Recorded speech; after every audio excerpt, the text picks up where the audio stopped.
So this study is the second one on the Bible. خب این درس دوم ما در مورد کتاب مقدسه. And it's about why we can believe the Bible. و در مورد اینه که چرا ما میتونیم به کتاب مقدس اعتماد کنیم. So the first thing to notice is that the Bible was written by people who were actually there at the time the events happened.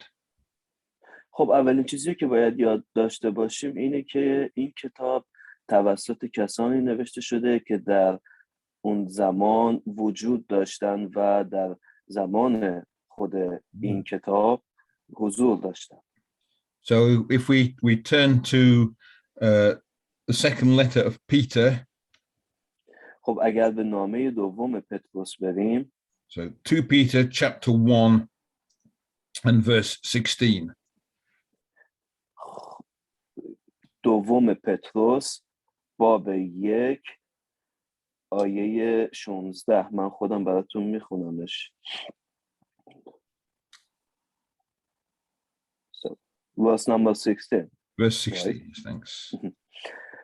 زیرا آنگاه که ظهور پرقدرت خداوندمان عیسی مسیح را به شما اعلام می‌کردیم از پی افسانه هایی که زیرکانه ابداع شده باشند نرفته بودیم بلکه کبریای او را به چشم دیده بودیم. آمین. Right, so that's Peter the Apostle. خب این پتروس رسول هست. And he's writing a letter in which he says, we're not telling you things that are made up. We saw these things with our own eyes. و داره توی نامه ذکر میکنه که این چیزهایی که داریم به شما میگیم و بیان میکنیم چیزهایی نیست که از خودمون در آورده باشیم، چیزهاییه که به چشم دیدیم.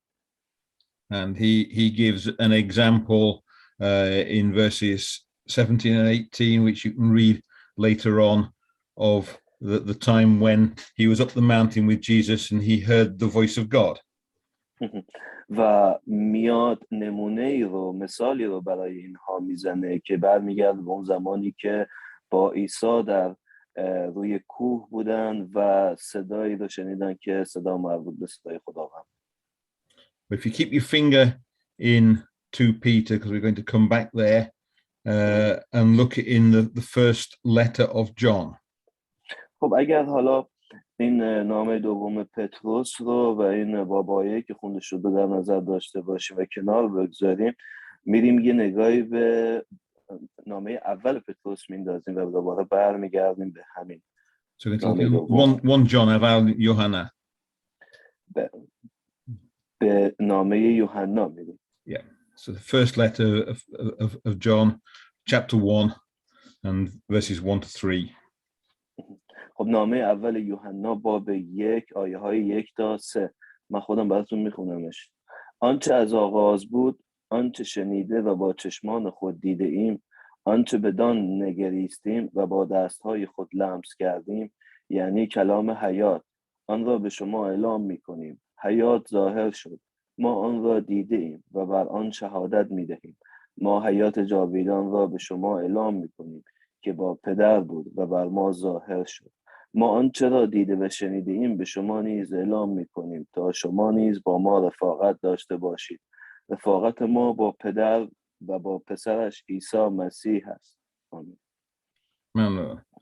So it would be difficult to say any more clearly that the apostles were there. They're talking about what they've seen and touched.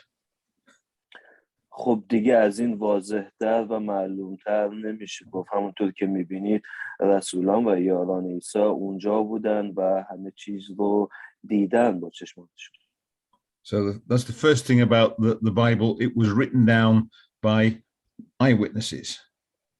خب این یکی از اولین چیزها و مهمترین چیزها در مورد کتاب مقدسه که توسط کسانی نوشته شده که اونجا بودن و شاهد. So if you go back to 2 Peter chapter 1 again now. حالا اگه دوباره به اول پتروس برگردیم. So 2 Peter chapter 1 and verses 20 and 21. نامه دوم پتروس باب 1 آیه های 20 و 21. من براتون میخونمش. قبل از هر چیز بدانید که هیچ وحی کتاب مقدس زایده تفسیر خود نبی نیست، زیرا وحی هیچگاه به اراده انسان آورده نشد، بلکه آدمیان تحت نفوذ روح القدس از جانب خدا سخن گفتند. آمین. So that's the second point about it. Not only were the people who wrote the Bible witnesses, but they were prophets. خب این نکته دومی که میخواستم در مورد این کتاب بهتون عرض کنم این که نه تنها این کتاب توسط کسانی نوشته شده که شاهد اون بودن، بلکه توسط کسانی بود نوشته شدن که خودشون رسول بودن. So what they wrote was what came to them from God. خب چیزی رو که نوشتن چیزی بود که از طرف خدا به اونها وحی و الهام شد. And we get the same claim again in the second letter of Timothy. و دوباره شاهد همچین دعا و همچین موضوعی هستیم در این کتاب که در تیموتائوس اومده. So if we read 2 Timothy chapter 3 verses 14 to 17. خب دوم تیموتائوس باب 3 آیه های 14 تا 17. من خودم براتون میخونمش. اما تو در آنچه آموخته و بدان ایمان آورده ای پایدار باش، چرا که میدانی آنها را از چه کسان فرا گرفته ای و چگونه از کودکی کتاب مقدس را دانسته ای که میتواند تو را حکمت آموزد.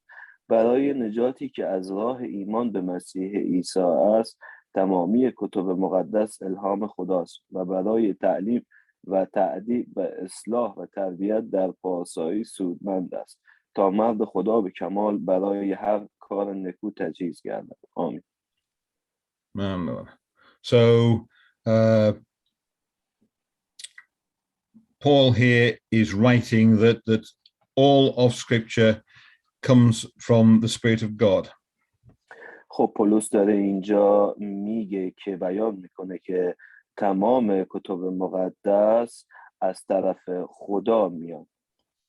And it's complete. Everything you need is in it. و کامل هست. هر چیزی رو که برای حالا تعدیب و تربیت خود نیاز داشته باشی توی اون هست. So it's sufficient for anything you need to be a Christian. خب هر اون چیزی که شما نیاز دارید برای یک مسیحی واقعی شدن در اون هست، موجوده. So the point about the Bible is that every word of it was written by a prophet. خب دوباره میگم نکته خیلی مهم در مورد کتاب مقدس اینه که هر کلمه به کلمش از طرف خدا به اون رسولی که این رو نوشته نازل شده و وحی شده. And the Bible is actually the only book that can make that claim. و در واقع کتاب مقدس تنها کتابیه که میشه روش این ادعا رو داشت و این ادعا رو میکنه که کلمه به کلمه‌اش از جانب خدا و نوشته شده توسط پیامبران و رسولانه. So if you compare it, for example, with the Quran, the idea is that was written down by scholars after the last prophet had died. خب اگر بخوایم این کتاب رو مقایسه کنیم با کتاب قرآن، فرقش اینه که قرآن توسط کاتبانی نوشته شده که حالا خودشون رسول نبودن و بعد از حالا اون که پیامبرشون فوت شده و مرده اینها رو خودشون نشستن نوشتن. But in the case of the Bible, the people who either wrote it or maybe they dictated it to somebody else, but the words there are the words from the prophet. ولی با این تفاوت که کتاب مقدس به این شکل نوشته شده که توسط رسولان بوده و اینطوری بوده که خود رسولان می اومدن به صورت حضوری اون رو به یک کاتبی میگفتن و اون کاتبی حالا نویسنده و مینشسته اونجا این رو دیکته میکرد رسول براش و می نوشته. So next question is, how do we know that the people who wrote the Bible are telling the truth? خب سوال دومی که به وجود میاد اینه که ما چطوری میتونیم متوجه بشیم و مطمئن بشیم که این چیزی که حالا اینا نوشتن این همونه و واقعی هست و حالا این چیزی که بیان کردن و ما میتونیم بهش اطمینان کنیم که از طرف خدا به اینها وحی شده. Here there's a great deal of evidence. We're going to look at a tiny little bit of it. خب اگر بخوایم بهتر نگاه کنیم و جستجو کنیم یک شواهدی هست که میتونیم به اونها استناد کنیم. So the first question is, how do we know that the Bible is an accurate record of what happened?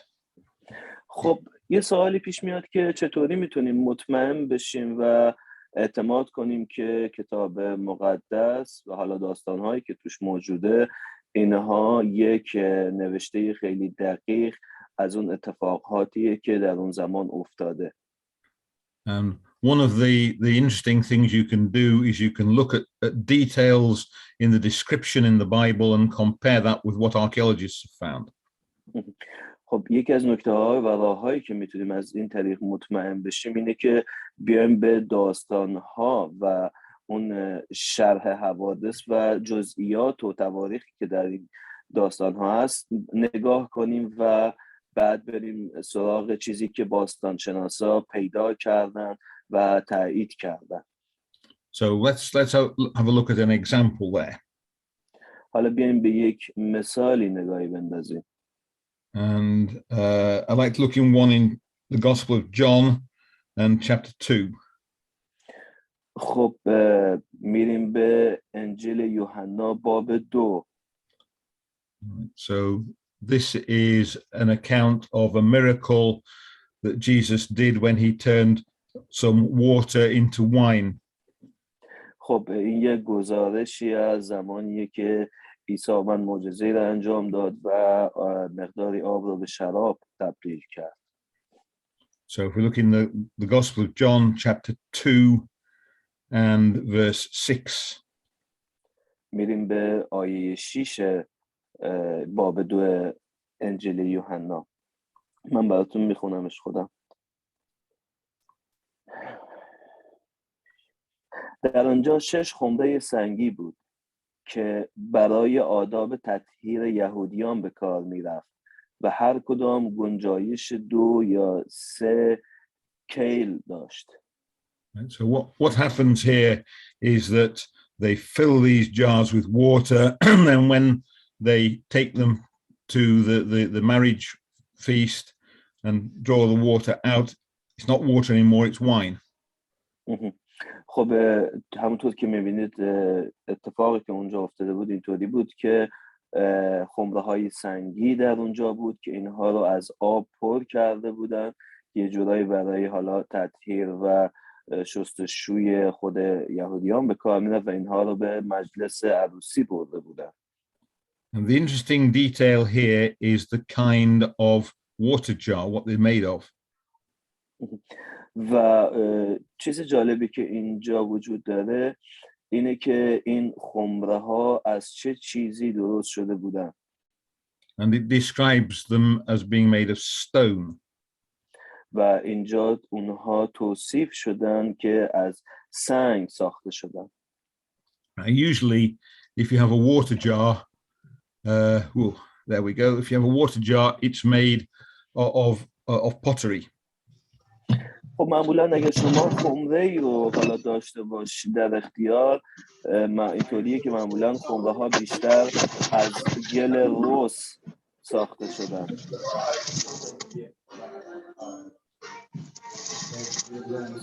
Someone's microphone. Yes. Yeah, actually. Could you unmute him, Brother John? There we go. Okay, thank you. I had to leave the slides to do it. That was the problem. Oh. Anyway, back to the slides. So everywhere else in the ancient world, they would use pottery water jars. خب در اون زمان اینطوری مرسوم بوده که همیشه از خنبه های گلی و رسی استفاده میکردن. But for a few years, in just one place, they made them out of stone. ولی تو یک بره خاص از زمان، در حالا جای خاصی از زمان که در مربوط به همون نواحی بوده، اینا اومدن شروع کردن و خنبه های سنگی رو ابداع کردن و ساختن. So archaeologists have found stone water jars in places around either in Jerusalem or in Galilee at about the time of Jesus' teaching. خب باستانشناسان امروزه اومدن خنبه های سنگی رو کشف کردن که زمان اونها برمیگرده به زمان عیسی مسیح و زمانی که اون کلام خدا رو آموزش میداد. So the detail we have of stone water jars fits the time and the place. خب نکته که وجود داره که میتونیم بهش استناد کنیم، زمان این خود کوزه های زنگی هستن که زمانی که ابداع شده بود استفاده میکردن از اینها. So if John had invented the account, he would probably have put the much more common pottery water jars in rather than stone ones. خب همونطور که میبینید در کتاب یوحنا، خود یوحنا اومده به این ذکر کرده و این رو اشاره کرده به این شکل بوده که در اون زمان خود ایشون که در زمان حالا حضور حضرت عیسی هم بوده، اینها خیلی مرسوم بودن، این کوزه های سنگی. You get the same thing with buildings. و البته در اون زمان همچین چیزی رو داشتیم که اینها با سنگ خود سازه ها رو هم از سنگ می ساختن، از همین نوع سنگی که کوزه ها رو می ساختن. So here if we go to John chapter 5 and verse 2. حالا اگر بریم به همین یوحنا باب 5 آیه 2، من براتون میخونمش. در اورشلیم در کنار دروازه گوسفند حوضی است که در زبان عبریان آن را بیت هشتا گویند و 5 ایوان دارد. So it describes a building with some pools of water, which had 5 places you could walk with a roof over them. خب میبینید که داره یک سازه ای رو بیان میکنه که حالا از همین مساله، حالا سنگ و این چیزهای مثل این ساخته شده و 5 ایوان داره. And the archaeologists have found this pool. و خب البته در اون حوضچه‌هایی هم وجود داشته که روز امروزه باستانشناسان این محل رو پیدا کردن و اون حوضها رو هم پیدا کردن. And that's a drawing of what the pool would have looked like at the time of Jesus. و در واقع چیزی که حالا رو تصویر هم هستم میبینید، این حوضچه ها همون شکلیه که حوضچه‌هایی که الان پیدا شده همون حوضچه‌هایی که در زمان عیسی وجود داشته. And it has 5 of these places you can walk. و میبینید که تقریبا 5 ایوان داشته که حالت میتونستید در کنار روی اینها راه برید. So there you are. There's 1, 2, 1, 2, 3, 4, 5. همونطور که دکتر جان دارن روی تصویرم به شما نشون میدن و با نقطه قرمز مشخص میکنن، اون ایوانها که ستون زیرشون هست جاهایی بودی حالتی که مثل راهروی که کنار این حوضچه های بزرگ که میتونستید شما راه برید. So raise that one go.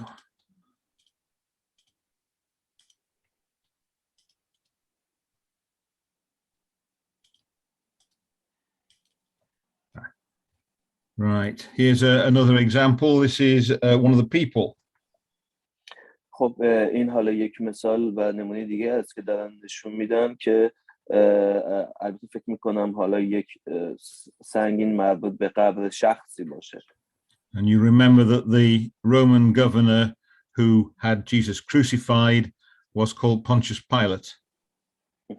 و اگه یادتون باشه کسایی که خب رومی بودن و دست نشونده های اون حکومت روم بودن و عیسی رو اومدن به صلیب کشیدن پایلوت نامیده می شدن. Anyway, here he has left a monument behind with his name on it. و میبینید که حالا این سنگ یه جورایی مثل یادگاره هست که اومدن روش خطاطی کردن و روش چیزی رو نوشتن که اسمی روشه. And you can see his name, and then it's hard to read, but there it is in the middle of the inscription. و همطور که میبینید یک کمکش خراب شده، ولی خب اگر دقت کنین اسمی روش هست که میتونید این اسم رو بخونید. So you've got Tius Pilatus. همونطور که میبینید نوشته تیلس پیلاتوس. That's right. The pond bit is in the part of the stone that's damaged, so you can't read that bit.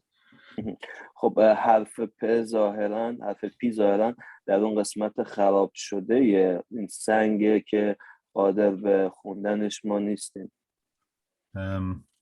And so we can go on. We've got the synagogue where Jesus taught. و خب اگر بریم حالا نگاهی به نمونه بعدی، عکس بعدی بندازیم، این همون کنیسه ایه که عیسی در اون آموزش میداد.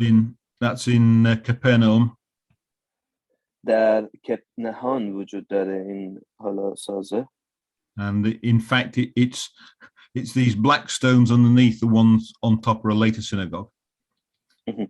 و در واقع این سنگ هایی که به رنگ سیاه در زیر مشاهده میکنید یه جورایی مثل زیربنای کنیسه بودن. But not every village had a synagogue. Capernaum did, and there it is. خب اینطوری نبوده که حالا هر کوی و برزن و روستایی یک کنیسه داشته بوده، نه، ولی خب این کپنهان این حالا روستایی بوده که معروف بوده و یک کنیسه رو در خودش داشته. Again, this is a name. چیزی که داره توی عکس بعدی ببینید همونه، از همون نوع سنگ که روش به اون همون زبان لاتین اسمی نوشته شده. Yeah, you're right, it's Latin inscription. Inscriptional Latin even more difficult. But if you look in Romans chapter 16 and verse 23, there's a list of names there. خب اگه یه نگاهی به رومیان باب 16 بندازیم، ببینیم که اسامی زیادی از این رومی ها در این باب وجود داره. So it's the end of a long list of names. خب در واقع پایان این اسامی خیلی بلند اینها بوده. So if you could read verse 23, please. آیه 23 رو براتون میخونم. گایوس که مهمان نوازی او شامل حال من و تمامی اعضای کلیسای اینجا شده است برای شما سلام میفرستد. ارسطوس که خزانه‌دار شهر است و برادر ما کوارتوس برای شما سلام دارم. Right. So the letter to the Romans was written from Corinth. خب این نامه رومیان در شهر اگر اشتباه نکنم قرنطوس نوشته شده.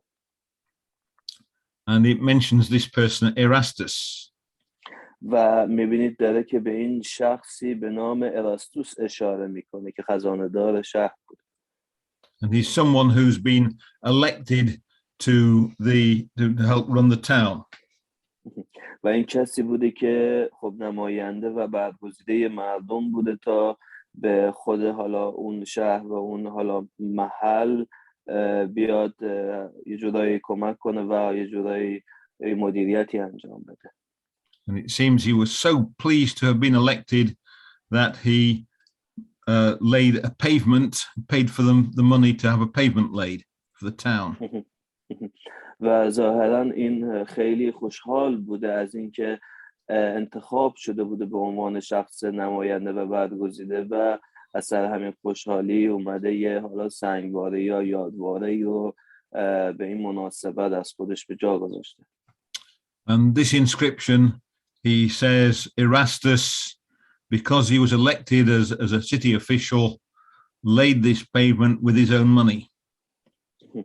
و میبینید که در اینجا ذکر شده که ارسطوس از اونجایی که خیلی خوشحال بود به عنوان خزانه‌دار و نماینده انتخاب شده بود، اومد این حالا حالت سنگ نگاره یا یه جورای سنگی که توی پیاده رو استفاده میشه رو درست کرد.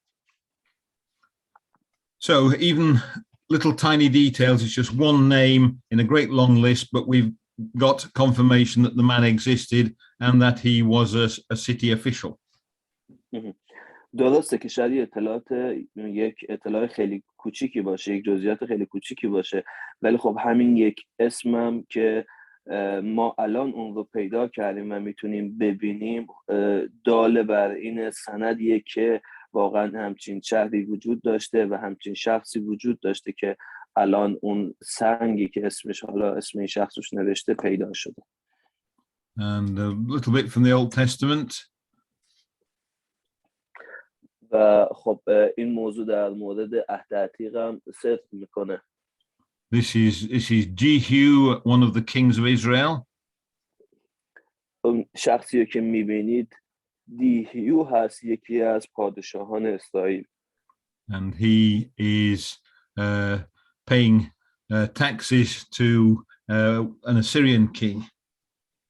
و همونطور که میبینید این خب یه جورایی تعظیم کرده و اون خراج خودش رو و مالیات خودش رو به پادشاه آشوریا داره پرداخت میکنه. The Israelites didn't make pictures of their kings, but the Assyrians did. خب چیزی که میبینید خود اسرائیلی ها یا خود یهودی ها این رو سنگ نگاره رو درست نکردن چون جورایی براشون شرم بود، ولی خب خود آشوری ها یه جورایی براشون این عزت و افتخار بود و اومدن این سنگ نگاره رو درست کردن. So it's the only picture we have of an Israelite king. و این تنها سنگ نگاره یا حالا میشه گفت عکسیه که ما از پادشاه اسرائیل داریم. But we do have writing. ولی خب نوشته ها و دست نوشته ها و البته سنگ نوشته های زیادی پیدا کردیم و در دسترس داریم. And this is part of a collection of messages that were written while the city of Lachish was being besieged by the Babylonians. خب در واقع این یکی از نمونه های خیلی زیادیه که از زمانی که شهر لاهیش توسط بابلی ها خراب شد و اونها رو حالا به اسارت بردن. And it tells well, it's the important one unfortunately was away when I took the picture. It was being shown at another museum, so I couldn't see it, but there's another one like this which tells us that the Bible account of which cities hadn't yet been captured by the Babylonians is in fact correct. خب البته یک نمونه دیگه از این هم هست، یک تکه دیگه هم هست. خب من نتونستم ازش عکس بگیرم که داره به ما یک حالا خبری رو میده که و داره توضیح میده که هنوز چه شهرهایی در اون زمان به دست بابلی ها تصرف نشده بود. And that's what the other one says. He says we're watching out for signals from the other cities, but Azekah is stopped sending. و اون چیزی که داره اون یکی میگه، خبری که داره میگه که ما منتظریم که ببینیم چه خبرهایی از بقیه شهرها به دست ما میرسه، ولی متاسفانه این هنوز این خبررسانی خبری که به اینا میرسه استاپ شده و دیگه خبری انگار به اینها نمیرسیده از وضعیت بقیه شهرها. And the Bible tells us that the last three cities were Lachish, Azekah, and Jerusalem. ولی خب خود کتاب مقدس به ما میگه که 3 شهر باقی مونده بوده که حالا اسمشون رو من فکر کنم یکیش لاهیش بوده و یکیش اورشلیم بوده و اون یکی رو فراموش کردن. این 3 شهر ظاهرا هنوز کامل تصرف نشده بودن. So the man who wrote that letter would have been either killed or captured by the Babylonians just a few days later. و احتمالا این شخصی که اومده این رو نوشته خودش هم چند روز بعدی که بابلی ها به همون شهر رسیدن و اونجا هم تصرف کردن احتمالا خودش هم کشته شده باشه توسط بابلی ها. And last of my archaeological ones, I find this one particularly interesting. خب چیزی دیگه که میخوام بهتون نشون بدم، خودم این رو خیلی جالب به نظرم اومد. So if we go to Jeremiah chapter 36. خب اگر برید به ارمیا باب 36 and verse 4. آیه 4. Read that. پس ارمیا باروک پسر نیریا را فراخواند و باروک از دهان ارمیا تمامی سخنان خداوند را که به او گفته بود بر تومار نوشت. آمین. So Jeremiah said the words to Baruch and Baruch wrote them down. خب ارمیا اون کلامش رو و اون چیزهایی که مورد نظرش بود رو برای باروک فرستاد یا باروخ و باروخ اینها رو حک کرد و نوشت. And what they used to do when they wrote a document was they would tie it up in a bundle and put some mud on the knot. به این شکل بوده که زمانی که اینا میخواستن یک چیزی رو بنویسن و درج کنن یا حالت مثل حالت گل نوشته یا سنگ نوشتهش بکنن، اینطوری بوده که اینها میومدن حالت روی یک صفحه مثل بانداج چیز اینطوری پوستی می نوشتن و بعد روی اون گل میذاشتن تا بر روی گل این حک بشه. Then they would put an impression of a seal into the mud so you could see who had written the letter. و به این شکل بوده که خب یک اثری هم از خودشون باقی میذاشتن و که زمانی که حالا این حالت گل رو میفشردند به روی اون حالت پوست، یک اثری از خودشون و اسم از خودشون باقی بمونه روی اون گل. And then the document would be stored away for reading later. و خب این یه جورایی محفوظ میمون و این رو کنار میذاشتن و یه جورایی این رو نگهداری میکردن تا حالا بعدن این ازش برای خونده شدن که بخونن استفاده میکردن در زمانی که نیاز داشتن. Anyway, when the Babylonians came, they set fire to a lot of the city. خب به هر حال زمانی که بابلی ها حمله کردن کل شهر رو اینها تصرف کردن. And the building that they kept documents in was burned, so the documents were burned as well. و اومدن به اون قسمتی که خود این حالا شواهد و خود این حالا سنگ نوشته ها و دست نوشته ها و متون نگهداری میشد حمله کردن و کل اون ساختمان رو آتش زدن. But the seal impressions were made of clay and they were baked hard. خب البته بعضی از این دست نوشته ها و از این متونی که اینها ساخته بودن خب به شکلی بود که اگر آتیش میگرفتن حتی مستحکم‌تر هم میشدن و یه جورایی پخته‌تر میشدن چون بیشتر از جنس گل بود. And we discovered a large number of these. و خوشبختانه روز امروزه ما نمونه‌های خیلی زیادی از اینها رو پیدا و کشف کردیم. And two of them have this same inscription on there, the same seal. و در واقع 2 تا از اونها یک نامه و یک متن و کلام مشابهی رو در روی خودشون دارن. And it says Baruch ben Nehriah ha Sofer. خب همونطور که میبینید، البته من حالا بیشتر توضیح میدم بچه ها گیج نشن، این یه جورایی مثل تایید مهر بوده، یعنی میومدن این رو به حالت یک مهر موم درست میکردن. You don't need to say the Hebrew. It means Baruch, the son of Neriah, the scribe. خب چیزی که روی این حال مهره به همون جنسی که ازش صحبت کردیم ساخته شده اینه که نوشته از طرف باروخ پسر نیریا. Well, it ends up with the scribe, the writer. و در واقع خب این اطلاعاتی میداد از اون کسی که اون شخصی که کلاً خود اون حالا نامه یا اون کلام رو کامل نوشته بوده که معمولاً این یه حالت مثل مهرمومش بوده. So we have the seal of Baruch who wrote the book of Jeremiah for Jeremiah. خب همونطور که میتونید ببینید ما این مهری که دارید میبینید رو داریم که مهرموم خود نامه ارمیا بوده که توسط باروخ نوشته بوده و خودش هم این رو حالت مهر سنگی و حالت مهر که میبینید درست کرده. And you can see the little lines from his thumb where he's pushed the seal into the clay. He's left his thumbprint.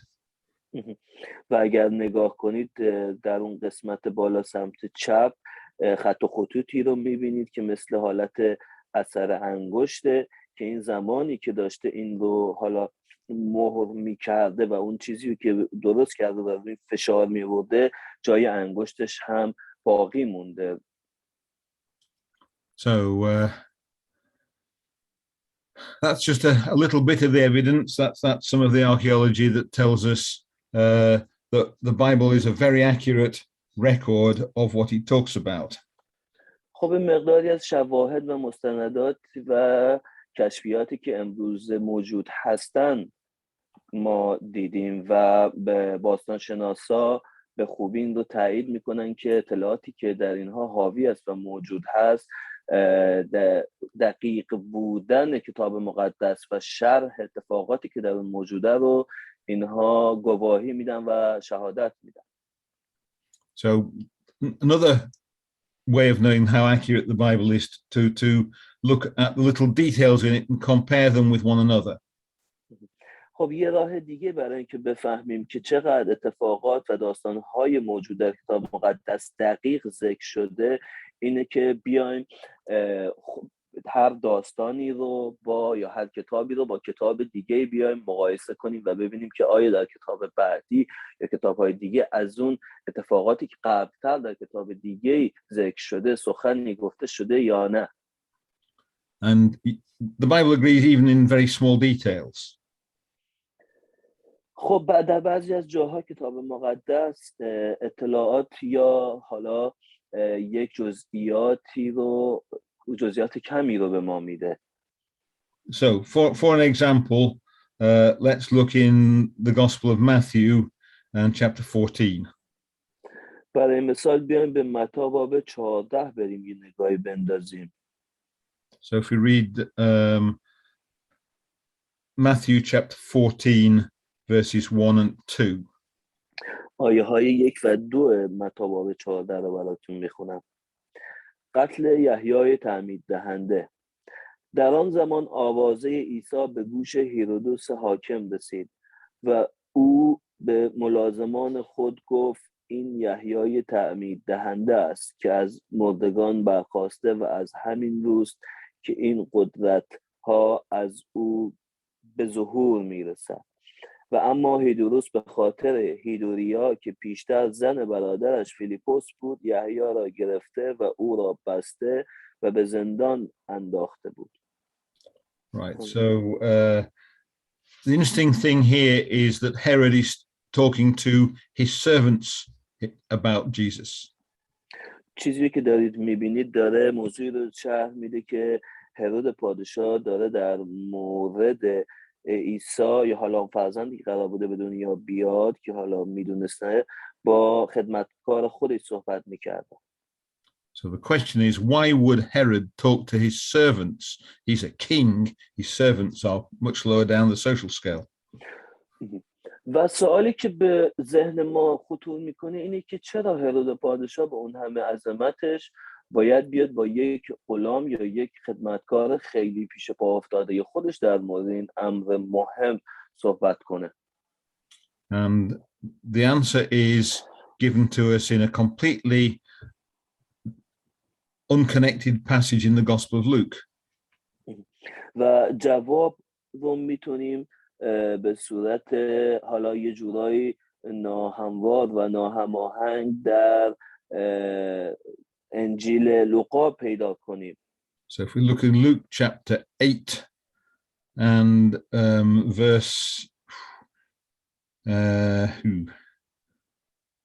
verses, I suppose, 1 to 3.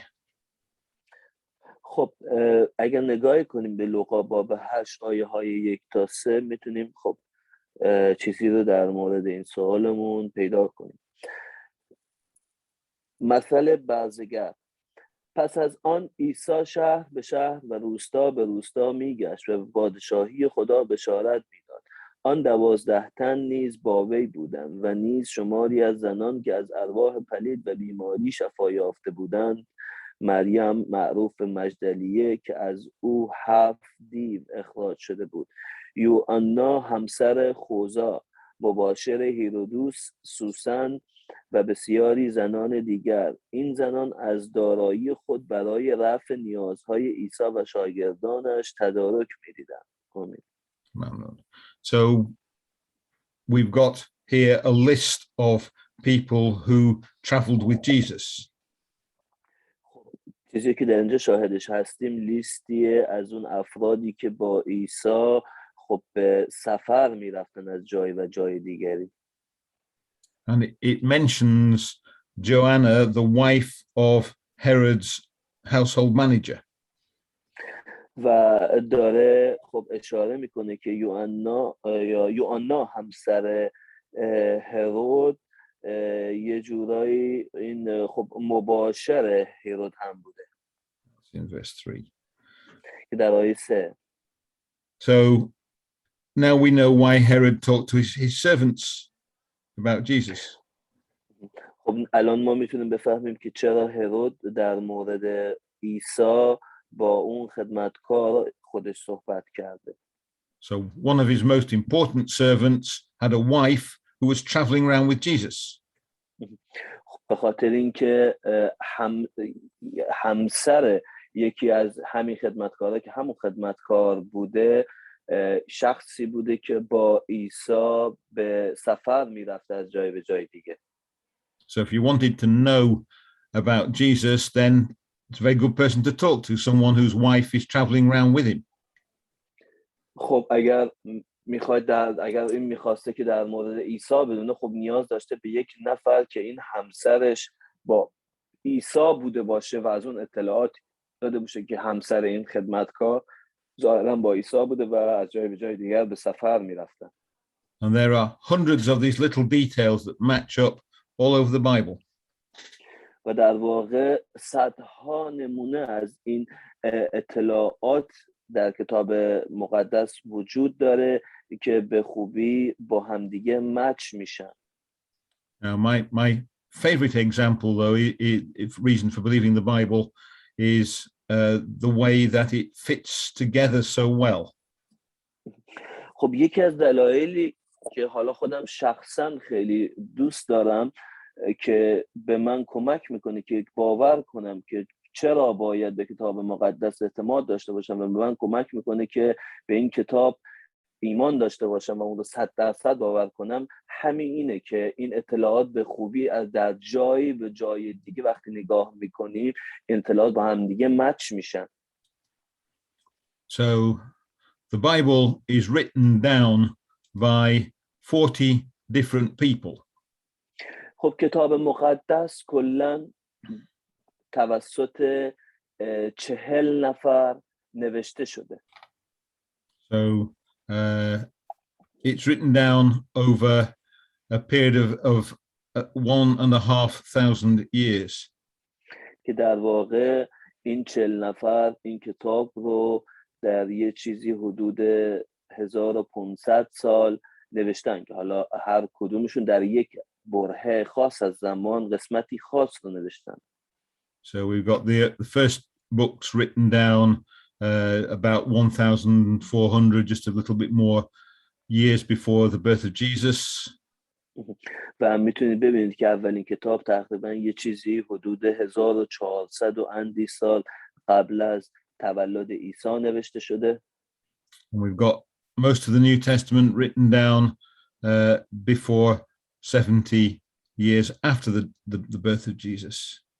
و بیشتر عهد جدید رو داریم که در واقع 70 تا 70 سال بعد از تولد عیسی مسیح نوشته شده. And the writers share the same message. و البته هر کدوم از این کاتبان و نویسندگان یک پیام واحدی رو اومدن نشر کردن و خب به اشتراک گذاشتن. So even in small details, they agree with one another. که اگر خوب توجه کنید میبینید که در کوچکترین جزئیات هم همه اینها با هم دیگه موافق بودن. Well, they couldn't have done it by all talking to each other and deciding what to say. خب اینا خب نمیتونستن حالا با هم دیگه صحبت کرده باشن، همه این به اون بگه من چی نوشتم تو چی نوشتی تو هم بیا همون بنویس، چون 1500 سال خب طول کشیده، هر کدومشون شاید 50-60 سال بیشتر عمر نکرده باشه و So some of them lived thousands of years before some of the others. و همونطور که گفتیم بعضی از اینها 1000 سال قبل از، امکان داره 1000 خورده سال قبل از اون یکی زیسته باشن و زندگی کرده بودن، در قید حیات بودن. And they didn't even all speak the same language.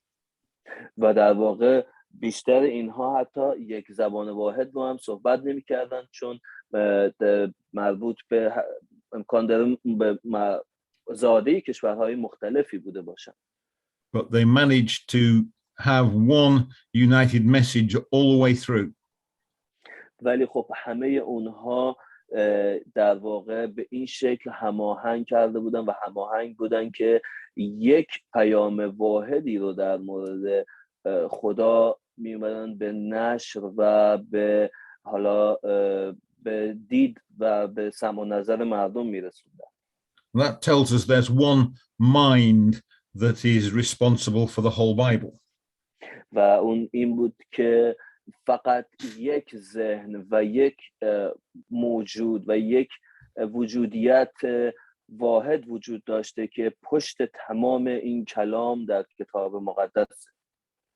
And it's not the mind of a human being, because it's a mind that lasts for thousands of years and can tell people what to do over a great geographical spread. و خب البته یک ذهن یک شخص نمیتونسته باشه که اون انسان نمیتونسته باشه، به خاطر اینکه یک ذهنی باید میبوده باشه که هزاران و هزاران سال از بد و آفرینش این وجود داشته و به انسان گفته بوده که تو باید چطور زندگی کنی. So, last piece of evidence. خب آخرین قطعه از حالا اون شواهدمون که امروز میخوام نشون بدم رو شاهد هستین روی صفحه. That's prediction of the future. و این در واقع به نوعی پیشگویی از آینده هست. So if we go to Mark chapter 13. خب اگر به مرقس باب 13 بریم and verses 1 and 2. آیه های 1 و 2 من براتون میخونمش. نشانه های پایان عصر حاضر.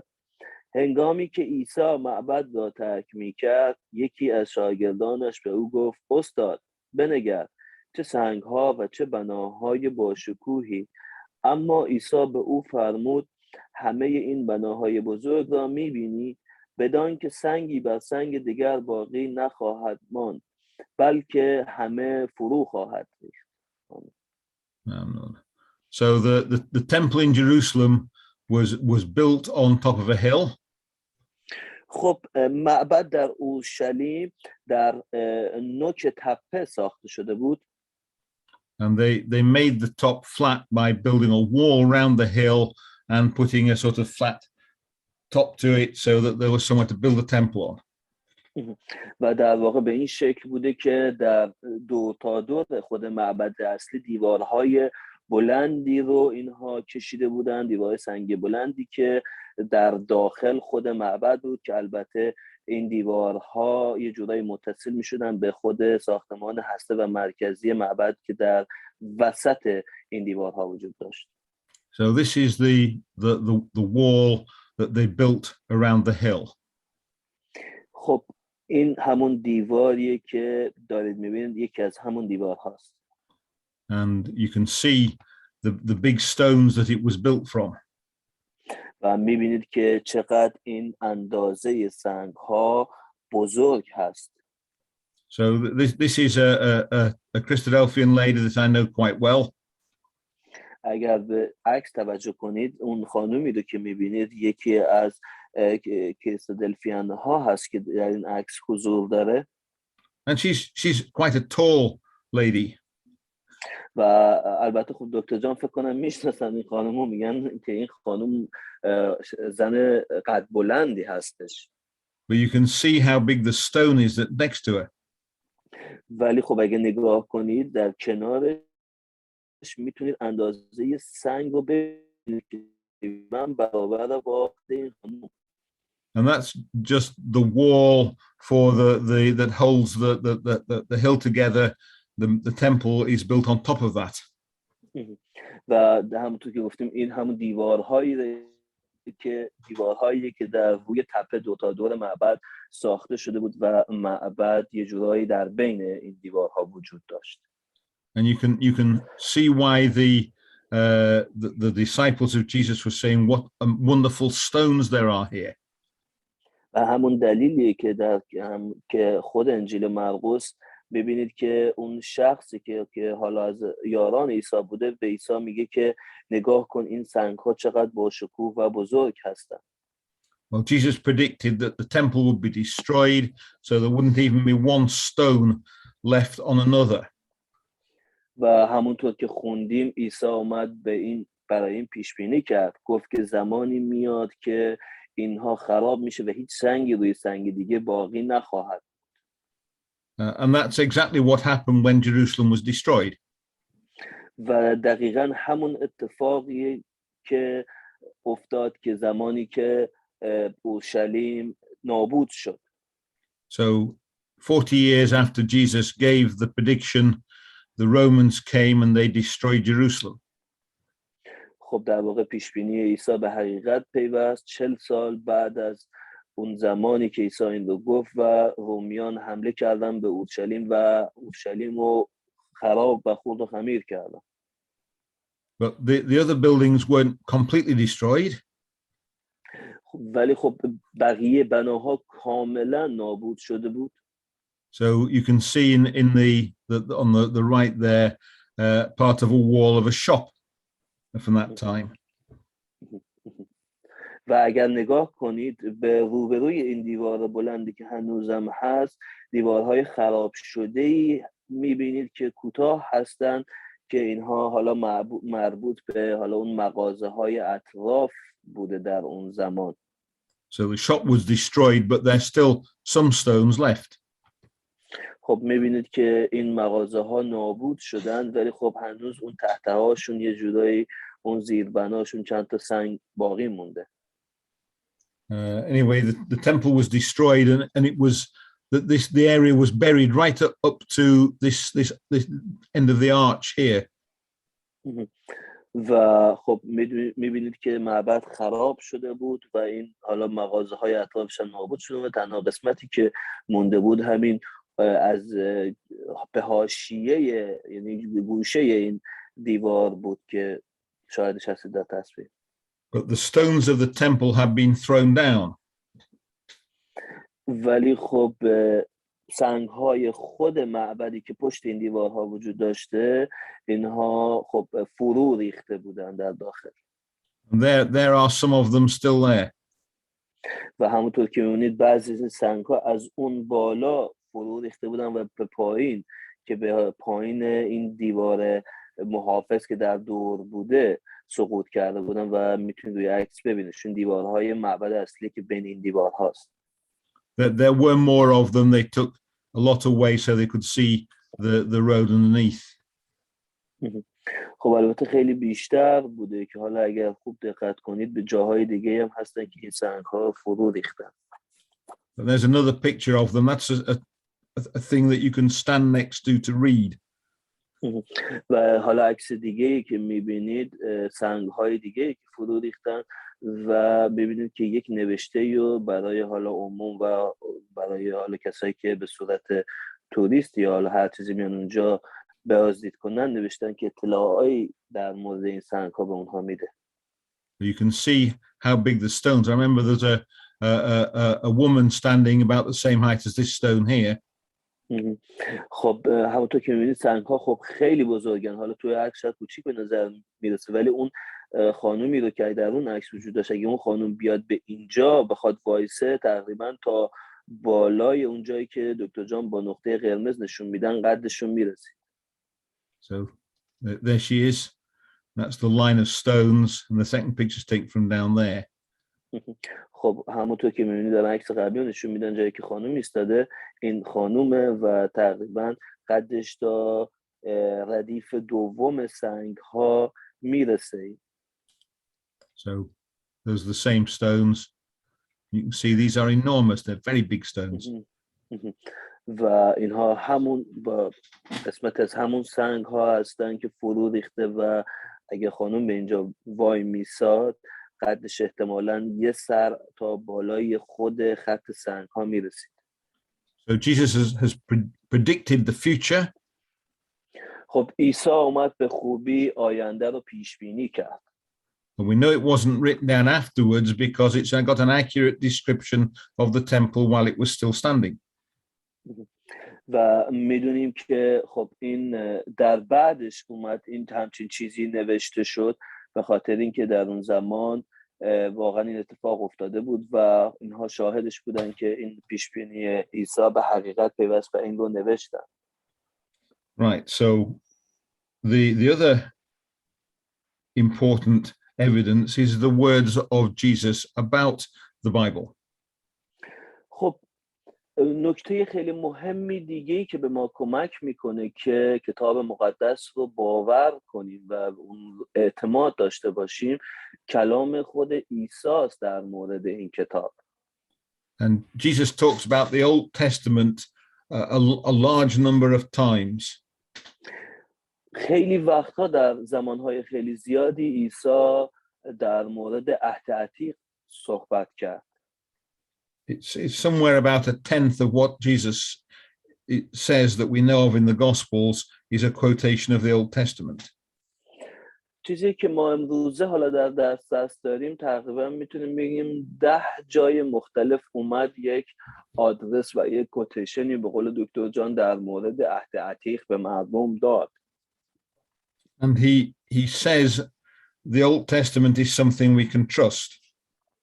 و اون گفت که به مردم میگفت که عهد عتیق کتابیه و چیزی که ما میتونیم بهش اطمینان حاصل کنیم. So if we look for example in Luke chapter 16 and verse 31. برای مثال اگر به لوقا باب 16 بریم آیه 31 میتونیم همچین چیزی رو ببینیم. So chapter 16 Chapter 16 and verse 31, last verse in the chapter. خب من براتون میخونمش. ابراهیم به او گفت اگر به موسی و انبیا گوش نسپارند حتی اگر کسی از مردگان زنده شود مجاب نخواهد شد. آمین. So he's saying that if they don't believe the Old Testament, Moses and the prophets, then they wouldn't even believe if someone rose from the dead, just what Jesus did. خب داره به اینا میگه که اینا اگر به انبیا یا به عهد عتیق اطمینان پیدا نکنن و اینها رو عهد عتیق رو باور نکنن باورشون هم نمیشه که موسی حالا از انبیا بود و اومد حتی کسایی رو هم اینها تحت معجزه‌های زنده کرد. Okay, for the New Testament, of course, it wasn't written when Jesus was alive. خب عهد جدید در واقع در زمان خود عیسی و قید حیاتش نوشته نشد. Perhaps I'd say when Jesus was teaching, he's still alive now. به خاطر اینکه خودش زمانی که زنده بود هنوز داشت تدریس میکرد. But he did tell his disciples that God would tell them what to say and what to teach. ولی خب عیسی قبل از اینکه حالا به آسمان بره به اصحابش و رسولانش گفت که خواست خدا چیه و خدا میخواد که شما به چه شکلی آموزش بدید و چه چیزی رو به مردم یاد بدید و با اونها به اشتراک بذارید. So if we go to John chapter 14 and verse 26. خب اگر بریم به یوحنا باب 14 آیه 26 من خودم براتون میخونمش این رو. اما آن مدافع یعنی روح القدس که پدر او را به نام من میفرستد او همه چیز را به شما خواهد آموخت و هر آنچه من به شما گفتم به یادتان خواهد آورد. آمین. So the Holy Spirit was going to come to the apostles and it was going to let them remember the words of Jesus and it was going to teach them other things as well. خب همونطور که عیسی هم به یارانش گفت روح القدس قرار بود که بیاد و یه جورایی حضور پیدا کنه در یارانش در ذهن اونها و به اونها یادآوری بکنه که خواسته خدا چیه و خواسته اینکه به چه شکل آموزش بدن و به اونها یادآوری کنه که کلام و هدف عیسی از این آموزش ها چی بود. So we have the word of Jesus that the apostles would be able to write scripture from God. خب همونطور که میبینید این اطمینان عیسی را داریم که داره به یارانش میگه که بعد از من همچین اتفاق میفته و روح القدس بر شما نازل میشه و شما قادر میشید که به زبانهای دیگه بنویسید و بخونید. Now, one of the important things about the Bible is we don't need anything outside the Bible to understand it. یکی از نکته‌های خیلی مهم در مورد کتاب مقدس اینه که برای فهمیدن این کتاب نیازی به کتاب‌های دیگه نداریم و هر چیزی که بخوایم درش بفهمیم میتونیم در خود این کتاب پیدا کنیم و اون رو متوجه بشیم. So we don't need any hadith or any tafsir. خب حالا دکتر جانم فارسیش دیگه خوب شده و نیاز به هیچ مفسری نداریم. خودش بهترین تفسیره. The Bible will explain itself to us without us needing anything else. خود کتاب مقدس در این موضوعاتی که توش هست رو به خوبی برای ما توضیح میده و تفسیر میکنه و ما هیچ نیازی به کتاب دیگه یا حالا شخص دومی که مفسر باشه نداریم. And I'd like to give an example of how this could work. خب حالا دوست دارم یک مثالی به شما براتون بزنم که به شما نشون میده که این چطوری نحوش این کار میکنه و اصلا انجام میشه و چطوری این اتفاق میفته. So if we go to the Gospel of John and chapter 4. خب اگر به همین انجیل یوحنا باب 4 بریم. And this is an account where Jesus meets a woman in the area called Samaria. این شرحی از اون واقعی اتفاقیه که عیسی در شهر سامره با یک زنی برخورد میکنه.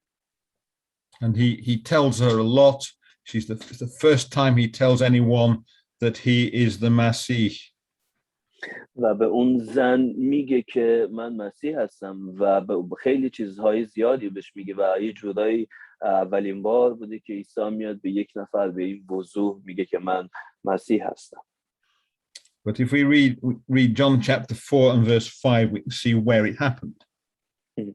خب میریم که آیه 5 رو بخونیم از همین باب 4 انجیل یوحنا. پس به شهری از سامره به نام سخار رسید، نزدیک قطع زمینی که یعقوب به پسر خود یوسف داده بود. So it's a place called Sychar. خب در واقع اون مکانی بوده به نام سخار. Now, Sychar is the New Testament name of a place called Shechem in the Old Testament.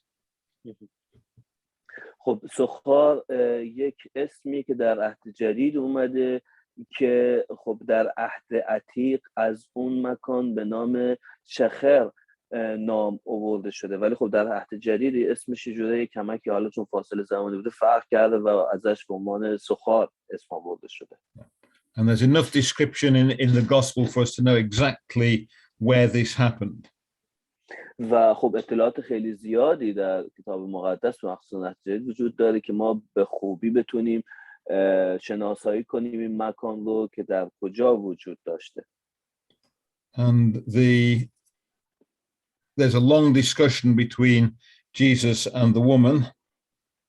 در گفتگوی بلندی بین زن و عیسی مسیح صورت میگیره. And in verse 24, we reach one of the main points of what Jesus is saying. و در آیه 24 یکی از نکته‌های مهمیه که عیسی به این زن میگه آورده شده که من براتون میخونمش. Read verse 24. خدا روح است و پرستندگانش باید او را در روح و راستی بپرستند. آمین. So now let's look at another passage which adds information to this. خب بیایم حالا یه نگاهی بندازیم به یک آیه دیگه‌ای که میاد در مورد همین آیه و همین کلامی که اینجا آورده شده از طرف عیسی میاد اشاره‌ای میکنه و یک چیزی هم بهش اضافه میکنه. And this is in the book of Yusha. و این در کتاب یوشع وجود داره. So Joshua chapter 24 and read verse 1 please. یوشع باب 24 آیه 1. تجدید عهد در شکیم. آنگاه یوشع تمامی قبایل اسرائیل را در شکیم گرد آورد و مشایخ، رؤسا، داوران و صاحب منصبان اسرائیل را فرا خواند و آنان در حضور خدا حاضر شدند. Right. So Joshua is at Shechem, the same place where Jesus talked to the woman. خب همونطور که میبینید یوشع در همون مکان وجود داشته، همون مکانی که عیسی حالا سالها بعدش در اون مکان وجود داشت و با اون زن به گفتگو پرداخت، همون شخم یا سخا که در عهد جدید به اسم سخا آورده شده ازش. And again there's quite a long talk to the important people of Israel.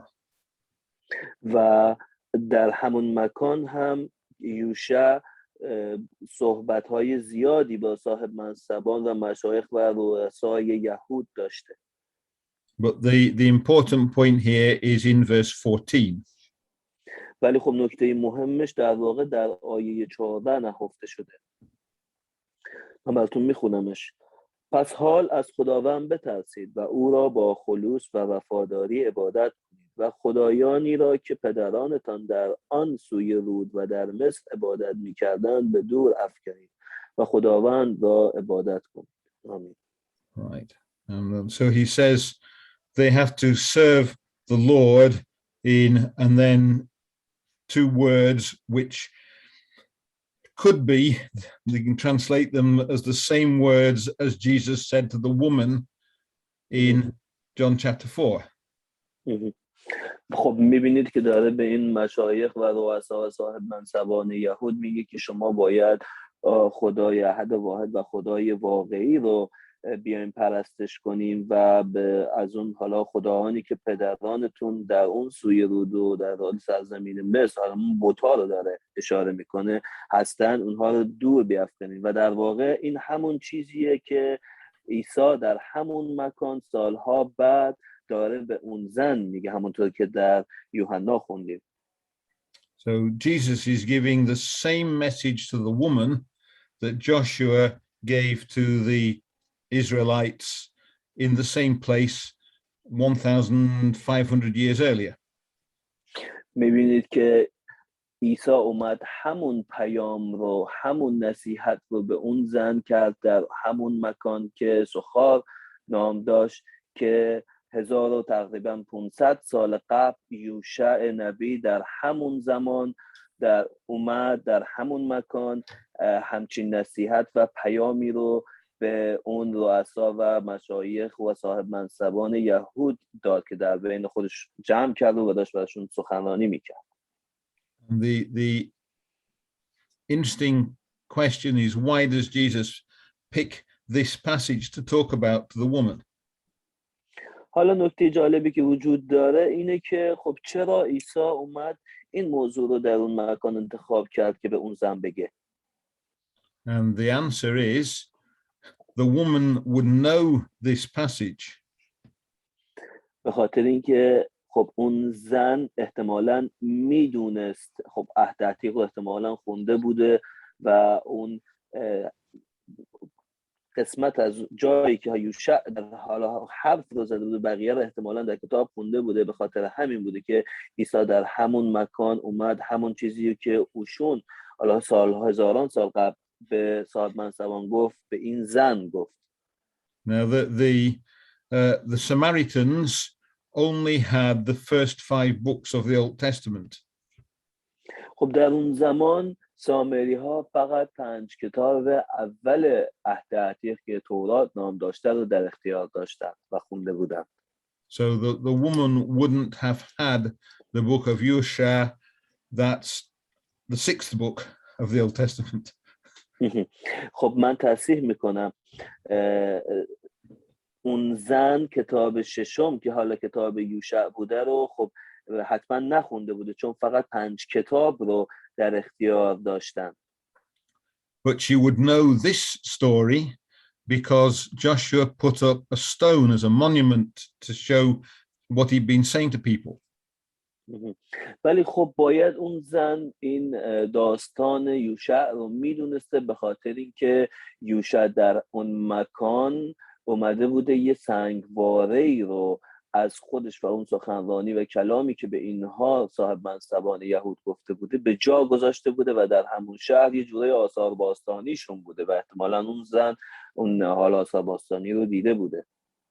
So if you look in Joshua 24 and verse 26, you can see about this stone. اگر به همین یوشع باب 24 آیه 26 نگاهی بندازیم احتمالاً میتونیم چیزی رو در مورد این سنگواره پیدا کنیم. So you could read verse 26, please. و یوشع این کلمات را در کتاب شریعت خدا نوشت. آنگاه سنگی بزرگ بگرفت و آن را آنجا زیر درخت بلوطی که نزدیک قدس خداوند بود برپا داشت.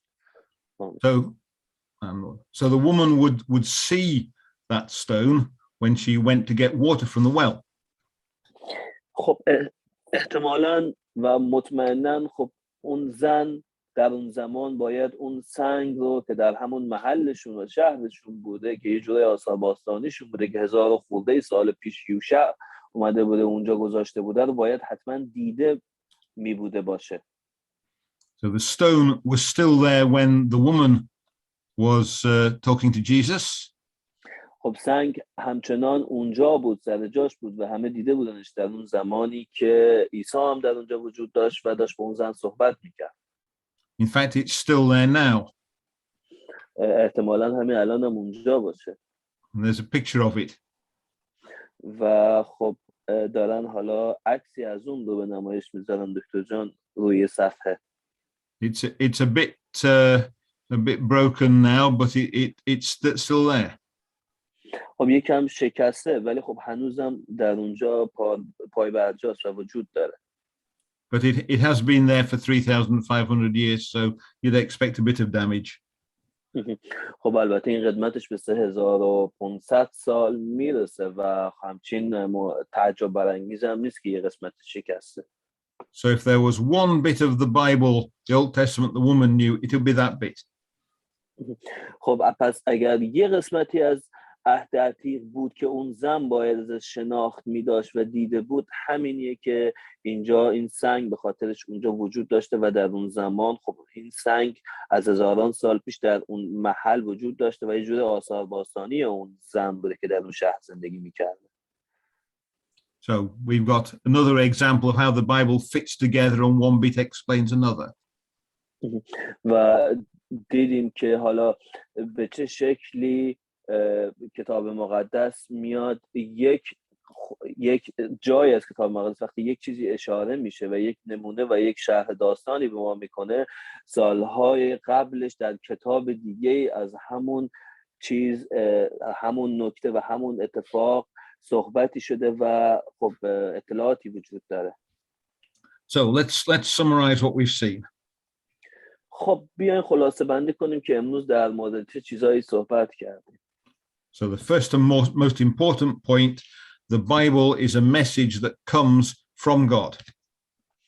خب مهمترین چیزی که میخوام بهش حالا اشاره کنم و حالا توی خلاصه بندیمون جمع بندی کنم اینه که کتاب مقدس یک کتابیه که حاوی پیام‌هایی که از طرف خداست. And the second point is that it has everything in it that we need to understand God and what God is teaching us. و نکته دوم مهم اینه که هر آن چیزی رو که ما نیاز داشته باشیم تا بفهمیم خدا چه چیزی رو داره به ما سعی میکنه که بگه و آموزش بده، در اون موجوده و در اون نهفته است. And the third thing is that we can see